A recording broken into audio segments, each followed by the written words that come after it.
Nagamit ko yung previous version nito, yung 361 degrees Biospeed 3.0 Pro. Ang ganong itakbo, talagang napaka-effortless ng bawat takbang ko doon kapag tumatakbo ko. So ito na yung bagong version, itong 361 degrees Biospeed 3.5 Pro. Magaan din ba itong itakbo? Ano kaya yung binago nila dito o in-upgrade nila dito? Baka same lang naman ito nung dating version. So tara, pag-usapan natin ito. Disclosure, itong sapatos na ito ay pinadala sa akin ng official store ng 361 degrees para i-test at gawa ng review. Pero hindi ako binabayaran para gamitin o gawa nito ng review. At lahat ng sasabihin ko dito ay base experience ko. So bago natin ito pag-usapan, baka pwede nyo naman i-like yung video ko. Pa-subscribe naman ako. Wala namang bayad to, malaking tulong ito sa channel ko. Maraming salamat po. So pag-usapan natin guys yung upper layer nito. Yung upper material nito ay engineered mesh. So kapag engineered mesh, napaka-breathable nito. Tapos napaka-transparent niya. Tingnan nyo din dito sa kabila guys. Ayan. Yung toe cap naman niya guys ay malambot. Tapos may nakalagay dito sa may likod na Biospeed Pro. Merong hawakan dito sa heel para kapag isusuot natin yung heel natin dito ay hindi tayo nahihirapan. Yung tang naman ito guys ay manipis. Sakto lang yung lapad. Sakto lang din yung haba. Tapos kapag tinitinan ko ito guys, yung material nito ay breathable mesh din. So meron itong 1, 2, 3, 4, 5, 6 lacing holes. Tapos yung kanyang sintas guys ay katulad nung Flame 4. Na merong bilog-bilog sa gilid. So, hindi basta-basta luluwag ito kapag tinali natin. At medyo mahaba. Yung collar lining naman ito guys ay manipis. Walang foam. Pero meron siyang heel counter na foam. Makapal. Malambot.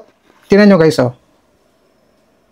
Kung napapansin nyo guys, itong color green na to, drawstring ito, isa to sa pinagsusuotan nitong sintas. So, kapag hinigpitan natin ito, pakaramdam natin dito sa may purpot ay mahigpit. So, secure na secure. Maganda to sa pakaramdam kapag nag-i-sprint tayo. Kumaga parang nakalak ng gusto yung purpot natin dito sa upper layer.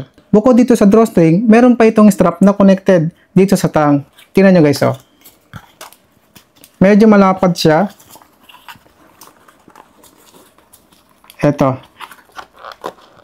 Yan. Para yan sa mas secure yung paa natin dito sa loob ng sapatos.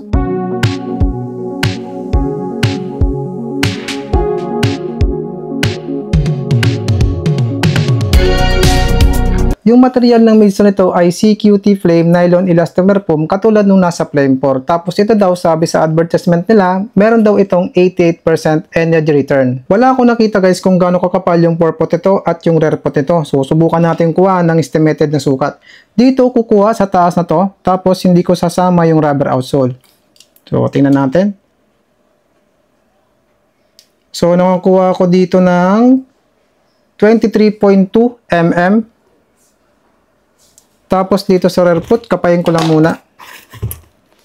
So, dito ko nakakapa yung daliri ko. So, ibig sabihin, nakalubog pa yung ating heel dito. So, dito, nakakuha ko ng 28.5 mm. So, meron itong estimated na 5 mm drop. So, low drop ito. Ibig sabihin, natural ang foot strike natin dito. Maganda to para sa foot striker at mid foot striker. Bukod dyan, meron itong glass fiber plate. Tapos, yung properties ng glass fiber plate dito sa may heel ay para sa support at stability. Dito naman sa foot, yung glass fiber plate ay para naman sa propulsion. Yung rubber outsole naman ito guys ay may dalawang klase. Yung nandito sa may purpot na rubber outsole ay RPU. Isa yan sa matibay ng 361 degrees na rubber outsole. Tapos yung nandito sa may heel ay ordinary rubber na merong properties na wear resistant at anti-slip. Kapag tinitinan ko guys yung rubber outsole nito dito sa purpot, yung RPU, medyo manipis. Tapos yung ordinary rubber na nandito sa heel ay medyo manipis din. Naintindihan ko naman guys kung bakit manipis yung nilagay nilang rubber outsole dito. Dahil ito talaga ay para lang sa oval. So hindi naman semento yung tinatakbuhan natin sa oval. Pero ito ay tatakbo ko sa semento na kalsada. So tingnan natin guys ang durability ng rubber outsole nito.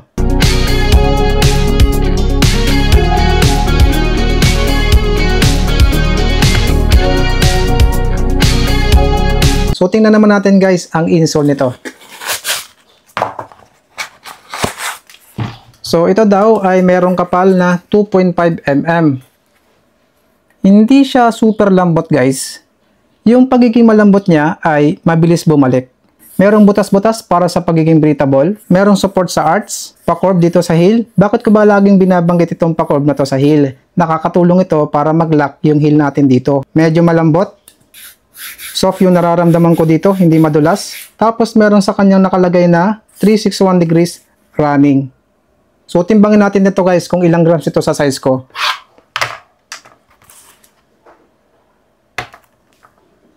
184 grams sa size ko. So napakagaan itong itakbo. So tara, subukan natin to sa speed run.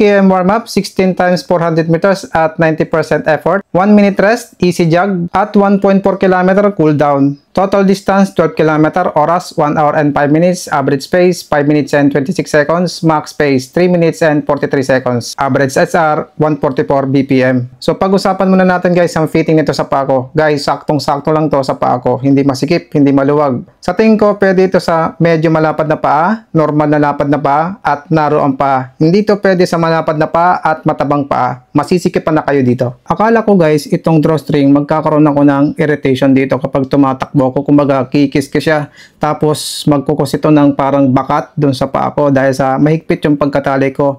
Hindi naman ako nakaramdam ng irritation, tapos hindi naman bumakat yung pagkahigpit ko dito dun sa paa ko kasi meron pang glue strap dito sa loob na nandun nakasapin dito sa drawstring. So, hindi basta-basta babaka talaga. Pagdating naman guys sa sizing, ito ay true to size. Dito naman guys sa collar lining, kahit na manipis ito, hindi naman ako nagkaroon ng irritation habang tumatakbo ko. Kanina habang naglalakad ako, pinapakaramdaman ko yung midsole nito kung malambot. Dito sa purpot, matigas yung nararamdaman ko. Pero dito sa heel, medyo malambot yung nararamdaman ko. Tapos yung pakaramdam ko dito sa purpot parang manipis pero hindi ko naman nararamdaman yung semento o malilit na bato. Nung nagwa-warm up na ako ng 2 kilometers, pinapakaramdaman ko ng gusto yung midsole nito. Nagpe-pace ako dito ng 5 minutes to 6 minutes pace. Wala ako nararamdaman na response sa midsole nito at hindi ko nararamdaman na malambot yung midsole, parang matigas. Nung tumakbo na ako ng 400 meters speed run at nagpe-pace na ako dito ng 4 minutes per kilometer, doon ko naramdaman yung response ng midsole nito. Hindi ganun kalakas guys, sakto lang. Nung binilisan ko pa ng takbo at umabot yung pace ko ng 3 minutes per kilometer, wala na ako nararamdaman na dagdag na response sa midsole nito. Ganun pa rin yung response niya sa 4 minutes per kilometer. Sa pagiging stable naman ito guys, napaka-stable ito sa pantay na kalsada. Hindi ko nararamdaman na gumegewang yung paa ko dito sa loob ng sapatos. Kahit na tumatakbo ako sa pa-curve na kalsada, hindi ko nararamdaman na gumegewang yung paa ko dito sa loob. Stable pa rin. Nung sinubukan kong tumakbo dun sa biglang liko na kalsada ng mabilis na pace,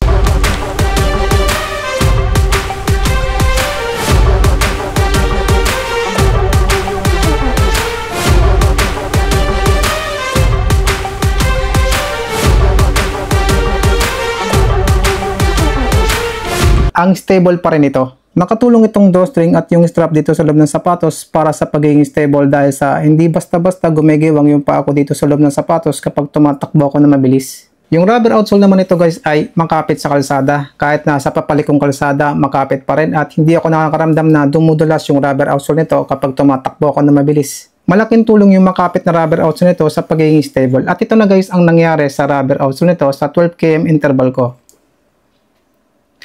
Dito, gas-gas na. Pero yung mga lugs dito sa forefoot ay makapal pa. Dito naman sa heel, may konting-konting gas-gas.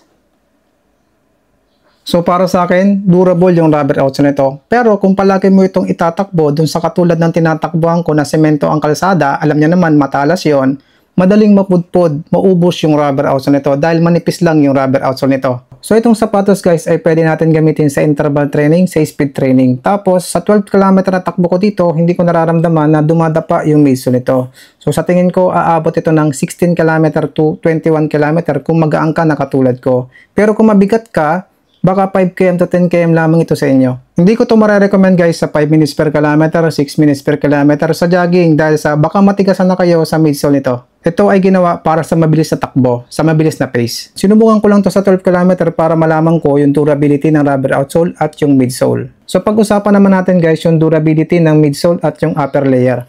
Tingnan nyo guys dito sa midsole. Wala akong nakikitang malalaking bitak-bitak. Dito rin sa kabila. Dito naman sa upper layer, walang natanggal na dikit. Dito sa kabila.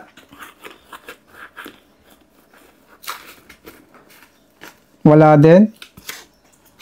Dito sa purpot, dito sa front. Wala.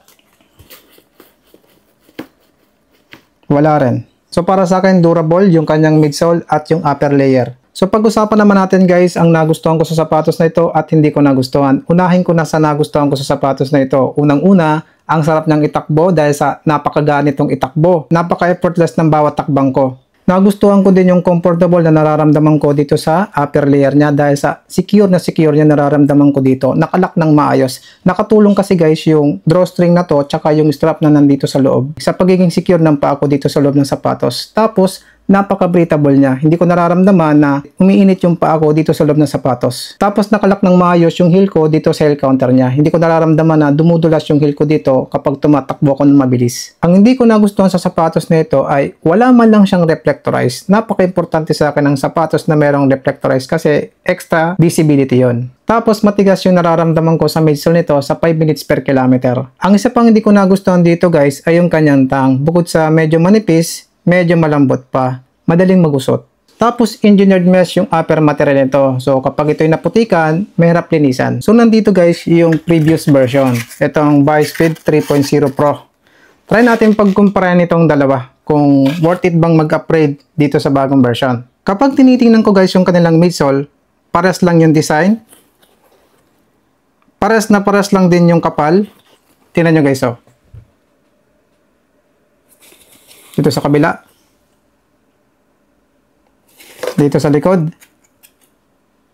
Dito sa harap. Parang napapansin ko guys, parang mas makapal ng konti yung midsole ng 3.5. Subukan natin kuhaan ng estimated. So meron itong 22.7 mm yung dito sa purpot. So parang 1 mm yung estimated na mas makapal itong 3.5 ang midsole. Yung design naman guys ng kanyang rubber outsole ay parehas na parehas din. Parehas ding manipis. Tingnan nyo guys oh. Sa kabila. So para sa akin guys, yung rubber outsole nito at yung midsole ay hindi ganun kalaki ang binago nila. Yung in-upgrade nila. So dito naman tayo guys sa upper layer niya. Magkaiba yung upper material nito, pero para silang breathable. Magkaiba rin yung material ng tang nito. Pero para sa akin, mas maganda yung tang ng previous version kasi hindi basta-basta nagugusot. Parehas din yung kanilang mga sintas na mayroong bilog-bilog na malilit sa gilid. Dito naman sa kanilang heel, mas gusto ko yung sa 3.5 kasi merong hawakan. Pagdating naman guys dito sa collar lining tsaka heel counter nila, mas gusto ko yung sa 3.5 kasi makapal. Dito sa previous version kasi guys, meron siyang heel counter pero hindi ganun kakapal. Parehas comfortable naman yung upper layer nito pero mas secure yung sa 3.5 dahil sa meron tong drawstring at strap. Sa pagiging magaan naman guys, mas magaan takbo itong previous version kasi nasa 160 plus grams lang ito sa size ko. Merong difference na 10 to 15 grams dito sa 3.5. At panghuli guys, tingnan natin yung insole nila. Pagkumparahin din natin. Ito yung sa previous version sa 3.0. So ito naman sa 3.5. So, dito sa previous version, flat lang. Mas makapal ng konti itong sa previous version. Pero mas gusto ko dito sa 3.5 dahil sa merong support sa arch tapos dito sa heel ay pa-curve. So, okay bang mag-upgrade dito sa 3.5? Para sa akin, 50-50. Dahil sa nadagdagan na yung weight nito. Pero mas maganda naman yung upper specs nito kaysa dun sa previous version. So, ganito na lang guys. Kung gusto nyo na mas secure yung upper layer, mag-upgrade kayo dito sa 3.5. Pero kung gusto nyo ay mas magana sapatos, mag-stay muna kayo dito sa 3.0 Pro. Kung wala ka naman itong dalawang sapatos at tatanungin mo naman ako kung alin ang gusto ko, kung alin ang marerecommend ko sa inyo, ito ng 3.5 ang bilhin nyo. Dahil sa napakagaan pa rin itong itakbo. So ayan lang muna guys ang masasabi ko sa sapatos na ito. Nga pala guys, nasa 4,000 plus ito kapag lalagyan niya ng platform voucher. Kung interested kayo dito, ilalagay ko sa description ng link kung saan mabibili. Maraming salamat po sa panonood at transfer po.